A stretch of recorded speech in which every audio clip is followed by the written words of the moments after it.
आज मी जाणार होते आमच्या गावाला. तर नमस्कार मित्रांनो, मी आहे साक्षी. आज सकाळ सकाळ उरकून ना मी गेले होते कॉलेजला आणि एवढं ऊन होतं ना सकाळीच की बास रे बास, असं दिवसेंदिवस ऊन वाढतच चाललेलं आहे. आज माझं प्रॅक्टिकल आणि प्रोजेक्ट होतं, तर ते उरकून ना मी निघाले होते रूमवरती गेल्याच्यानंतर ना आमचं असं अचानकच ठरलं कल्याणीचं आणि माझं की आम्हाला एफ सी रोडला जायचं होतं.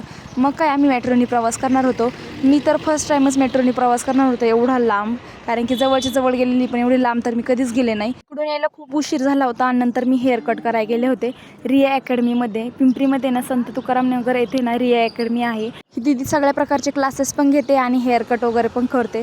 माझा हेअर कट तर खूपच छान झाला होता. त्याच्यानंतर मग सगळं बॅग वगैरे पॅक केली आणि निघाले मी गावाकडे. माझी बॅग तर एवढी भरली होती, तरी पण माझ्याकडे ना एक छोटी बॅग मी घेते म्हणजे घेतच. किती मोठी बॅग घेतली तरी छोटी बॅग घेतली आणि घरी वापरायची चप्पल घालून मी निघाले गावाला. त्याच्यानंतर ना मध्ये राजगुरुनगरमध्ये आल्याच्या नंतर ना मला खूप भूक लागली होती.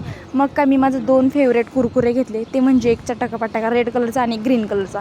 मग बसले खात, तेवढंच माझा टाईमपास होईल म्हणलं आणि बस पण निघाली नव्हती. तर उद्या आहे आमच्या गावची यात्रा म्हणजे चांडवची 16 आणि 17 एप्रिलला. तर तुम्ही नक्की सगळ्यांनी या. व्हिडिओ आवडला असेल तर लाईक शेअर सबस्क्राईब करा. चला बाय.